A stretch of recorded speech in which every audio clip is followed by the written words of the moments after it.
농협가족 여러분 안녕하십니까? 2015 특별대담. 오늘은 이낙연 전남도지사 모시고 이야기 나눠보는 시간 마련했습니다. 안녕하십니까? 네, 안녕하세요.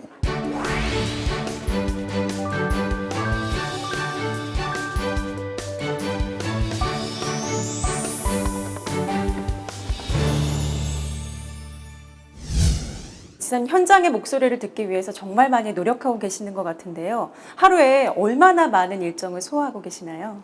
예, 취임 1년을 기해서 우리 도청 실무자들이 통계를 뽑아본 것 같은데요.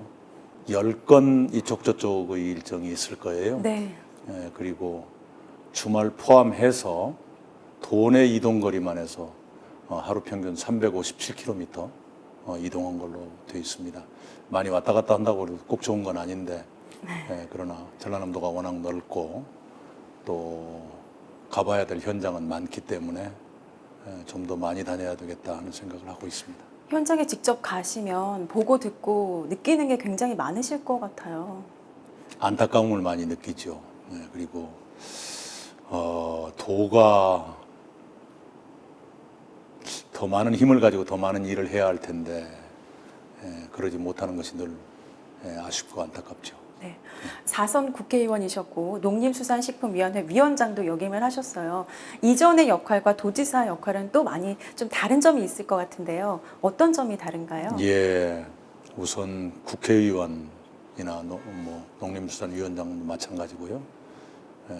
문제를 지적하고 제안하는 역할이지요. 네. 도지사는 행동하고 책임을 지는 역할이기 때문에 사뭇 다르지요. 국회의원의 경우는 비교적 혼자 결정해서 말하는 단독 플레이가 많아요. 네. 정작 중요한 결정은 당에서 해준다거나 국회 본회의에서 하기 때문에 그것 때문에 많은 고민을 하거나 그런 일은 드뭅니다. 네. 대부분의 경우는 혼자 결정해도 될 만한 일들이 많고요. 그러나 도청이라는 곳은 팀 플레이가 많죠. 자그마한 걸 하더라도 실과 또는 개별로 여러 사람이 토론을 거치고 논의를 해서 결론을 내니까요. 그만큼 책임이 무겁기 때문이기도 하고 그만큼 실수의 가능성이 줄어드는 것도 사실이죠. 현장을 방문하셨을 때 안타깝다고 말씀하셨는데 요즘 농축수산물의 수입 개방화 등의 영향으로 우리 농어민들 참 어려운 현실에 처해 있습니다. 이런 가운데 특별히 전남도만의 경쟁력 있는 농업정책 방안 어떤 것들이 있습니까? 역시 친환경 농업이죠. 우리가 십수년 전부터 FTA를 비롯해서 시장 개방을 계속해 왔는데요. 그때마다 우리는 늘 농업이 큰일 났다 했거든요. 네. 그러나 아직까지 농업은 버티고 있고 어렵긴 하더라도 죽은 건 아니죠. 그 이유가 뭐냐 그러면 우리 농산물에 대한 우리 국민들의 믿음입니다. 안전하고 깨끗하다는 믿음. 이것 때문에 버텨왔거든요. 바로 그 믿음에 응답하는 것이 바로 친환경 농업이죠. 이 점에서 친환경 농업을 더 굳건하게 뿌리를 내리게 하고 더 내실화시켜야겠다 하는 생각을 가지고 있습니다. 네. 구체적으로 친환경 농업 확대를 위해서는 어떻게 하실 방안이신가요? 예, 우리 친환경 농업이 이제 본격 유기농 시대로 들어가고 있지 않습니까? 해서 우리 전라남도는 중앙정부의 정책이 본격 유기농 시대로 들어가기 1년 전부터 전남도는 앞서서 그 정책을 시행하고 있습니다. 우선은 생산과 판매 양쪽에서 다 도와드려야 되는데 생산에서는 유기농 보조금 헥타르당 120만 원을 3년 시한과 관계없이 도비로라도 계속 지원을 해드리는 걸로 결정을 했고요. 판매에서는 전라남도의 각급 학교, 어린이집, 유치원부터 초등학교, 중학교, 고등학교까지의 학교 급식에는 100% 유기농 쌀을 금년 1월 1일부터 공급하고 있습니다. 비용과 관련해서는 친환경을 사는 소비자 입장에서는 조금 비싸다는 생각도 있지만 몸에 좋다는 생각도 같이 갖고 있거든요. 비용적인 면에서는 합리적인 가격 유지가 좀 바로 그것 때문에 친환경 농업인이나 유기농업인들께 지원을 해드리는 것이 그 비용을 일정 부분 보충해 드린다는 뜻도 있는 겁니다.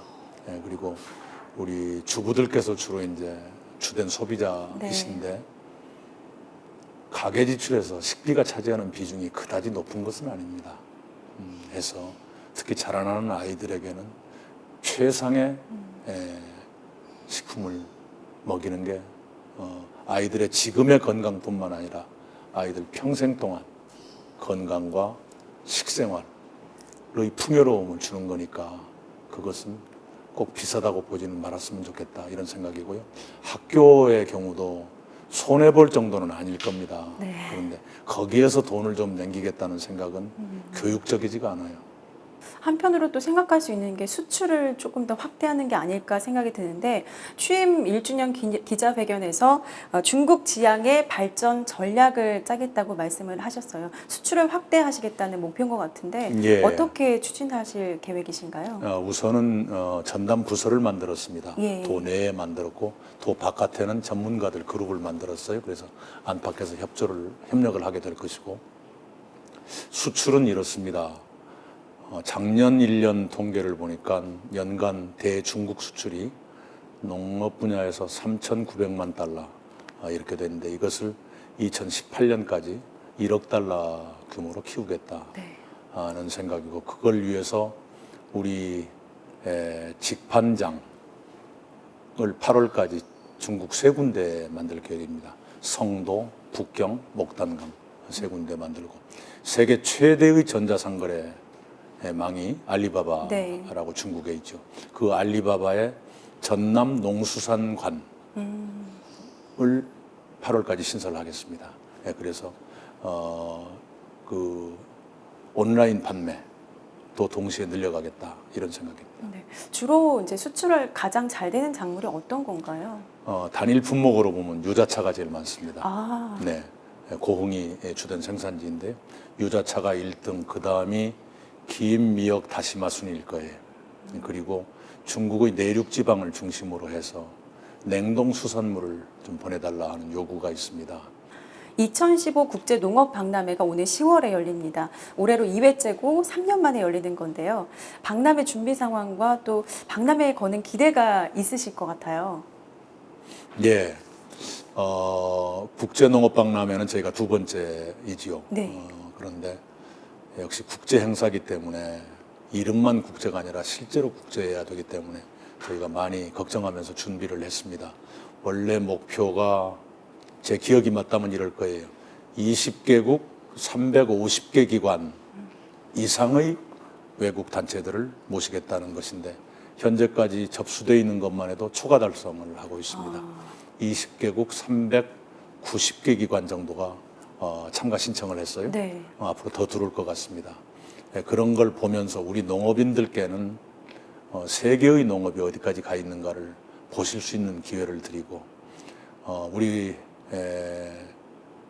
국민들 그 박람회를 보러 오시는 분들께는 세계의 농업이 어디까지 가 있다. 그리고 한국 농업도 이만큼 가 있다 하는 자신감과 믿음을 드리는 것 이것이 저희들의 목적입니다.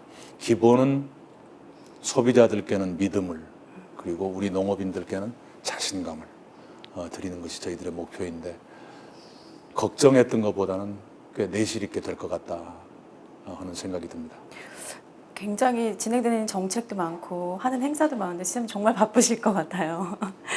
네, 가고 싶은 섬 가꾸기와 숲속의 전남 만들기라는 2대 브랜드 정책도 시행되고 있는데요. 어떠한 사업인지 궁금하고요. 현재 추진 상황은 어떻습니까? 우선은 전라남도가 대한민국이 갖고 있는 섬의 65%를 가지고 있습니다. 다른 어떤 시도도 돈 많은 시도도 그것은 못 따라올 거예요. 이 섬을 가장 매력적인 상태로 만들어 놓자 하는 것이 가고 싶은 섬 사업의 원대한 목표입니다. 그런데 한없이 그걸 저 혼자 계속할 수는 없는 것이고요. 일단 10개년 계획은 세워놨어요. 네. 10년 사이에 24개 섬을 사업 대상으로 삼아서 사업을 하겠다. 그 사업의 내용은 뭐냐 그러면 사람에 비유하자면 이미 대학생쯤 된 사람은 우리가 교육을 받지 않고요. 네. 초등학생도 받지 않고 중학생 정도를 받아가지고 고등학생으로 만들어서 졸업시키는 것. 그것이 가고 싶은 섬 사업의 내용입니다. 24개 섬을 작년에 6개 섬, 금년에 2개 추가, 내년에도 2개 추가, 10년 동안 하면 24개가 됩니다. 숲속의 전남은 전남 전체를 거대한 공원이나 숲처럼 보이게 하겠다는 것입니다. 10년 동안 1억 그루의 나무를 심겠다 하는 것인데 방향은 두 가지입니다. 하나는 도로, 철도,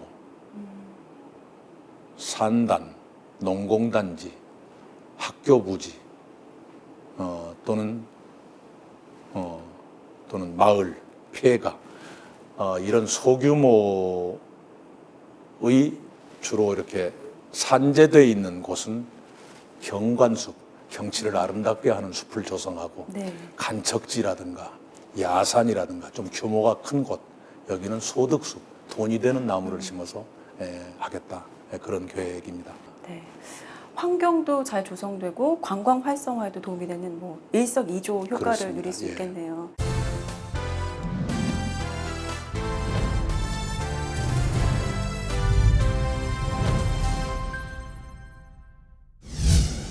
청년이 돌아오는 전남, 도지사님의 꿈이자 목표라고 들었습니다.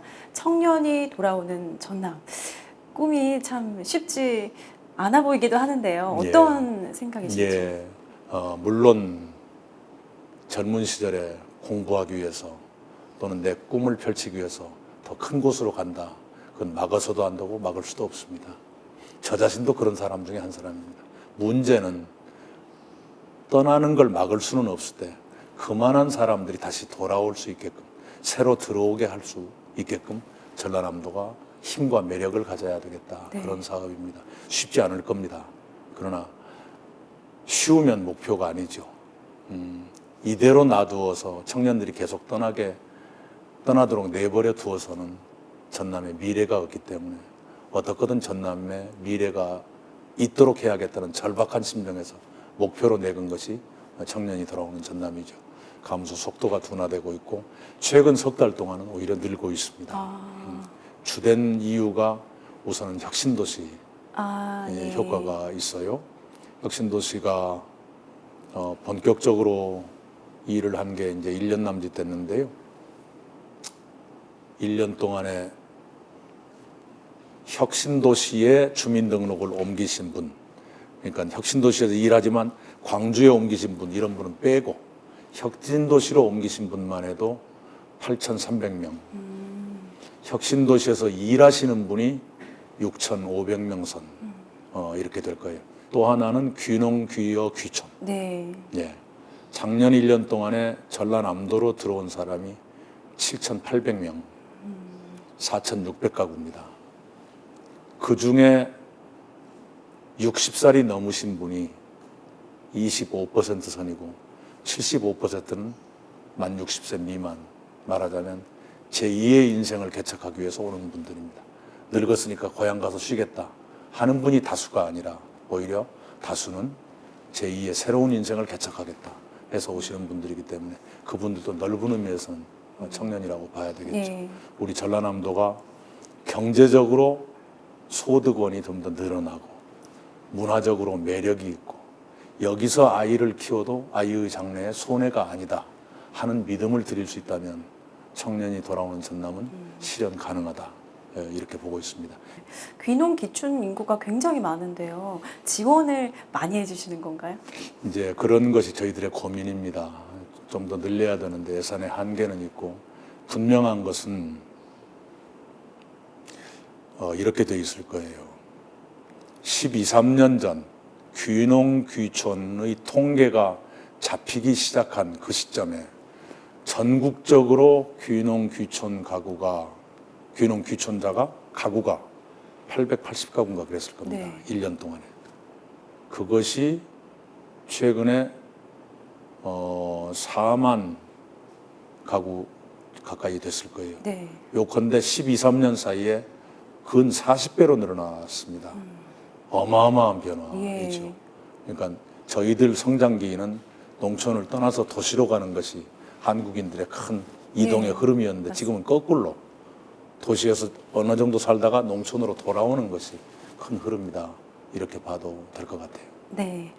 평소 농협을 농업계의 맏형이라고 말씀을 하셨어요. 실제로 또 전남과 농협은 긴밀한 협력 관계도 유지해오고 있는데요. 농협에 바라는 점도 있으실 것 같고 농협의 역할에 대해서 생각하고 계시는 부분도 계실 것 같은데요. 예, 제가 그게 2009년이었던 걸로 기억합니다. 농협 정기대의원대 때 네. 제가 농수산 위원장으로서 그 자리 참석해가지고 처음 제가 세상에 말씀드린 게 농촌사회에서 농협은 장남입니다. 네. 장남이기 때문에 농촌사회 전체를, 가족 전체가 뭘 먹고 살고 어디로 가야 한다는 방향도 제시해야 되고 책임도 크고 그래서 장남을 따르는 건데 장남이 혼자만 잘 살면 욕먹습니다. 그 얘기까지 했어요. 그것이 장남의 숙명입니다. 제가 7남매 장남이기 때문에 잘 압니다. 그 말씀을 드린 적이 있어요. 박수를 받았는데요. 지금도 그 생각에 변함이 없습니다. 우리 농촌사회에 농협에 대해서 여러 가지 칭찬하는 분도 있고 비판하는 분도 있지만 비판을 받는 한이 있더라도 농촌사회의 장남인 건 틀림없습니다. 농협을 대체할 아무런 조직도 갖고 있지 않습니다. 그래서 농협은 대한민국 농정, 전남 농정의 둘도 없는 파트너다. 농협과 함께하지 않고 어떤 농정도 성공할 수가 없다. 이렇게 생각을 합니다. 우리 농협이 참 자랑스러운 전통을 가지고 있죠. 각 시대마다 우리 농촌 사회에 가장 필요한 일들, 우리 대한민국 사회에 농업과 관련해서 가장 시급한 일들, 그런 일들을 항시 앞장서서 해온 것이 농협입니다. 지금도 마찬가지죠. 제가 한국과 일본의 두 나라의 농촌 사례, 되살아난 농촌, 되살아나기에 실패한 농촌의 사례들을 많이 봤어요. 네. 되살아나기에 실패한 농촌이 훨씬 많습니다. 그런데 적기는 하지만 되살아나기에 성공한 농촌도 있습니다. 성공한 농촌에는 반드시 공통점이 있어요. 어떤 점인가요? 사람입니다. 헌신적이고 사심 없고 그러나 비전을 가진 지도자가 있고 그 지도자를 도와주는 동지가 있습니다. 그 동지 중에 농협 직원이나 농정을 담당하는 공무원이 있으면 성공률이 훨씬 높습니다. 우리 전남도 여러 농촌 마을들이 있지만 거기에 사심 없고 비전을 가진 지도자가 나와야 되고 그 지도자를 도와주는 농협의 동지가 있어주면 농촌은 되살아날 수 있다고 봐요. 우리 농협 직원들이 안 그래도 농사 지어주는 일까지 지금 해주고 있잖아요. 네. 대단히 고생 많이 하시고 헌신하고 있다는 것 잘 알고 있고 우리 농민들도 고마워하고 있습니다. 농협 가족 이외에는 그 일을 부탁할 사람이 없어요. 저희들도 열심히 하겠습니다만 농협이 우리의 파트너다 생각하시고 함께 해주시면 좋겠습니다. 네. 자, 마지막으로 농협 가족 여러분께도 한 말씀 부탁드립니다. 예, 아까 드린 말씀 그대로입니다. 여러분이 없는 농정은 없습니다.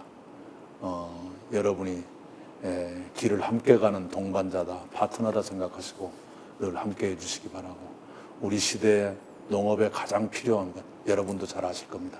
힘들더라도 그것에 대해서 여러분이 도와주시기 바랍니다. 그러면 농업은 살아날 겁니다. 네, 오늘 귀한 시간 내주셔서 감사합니다. 네, 감사합니다.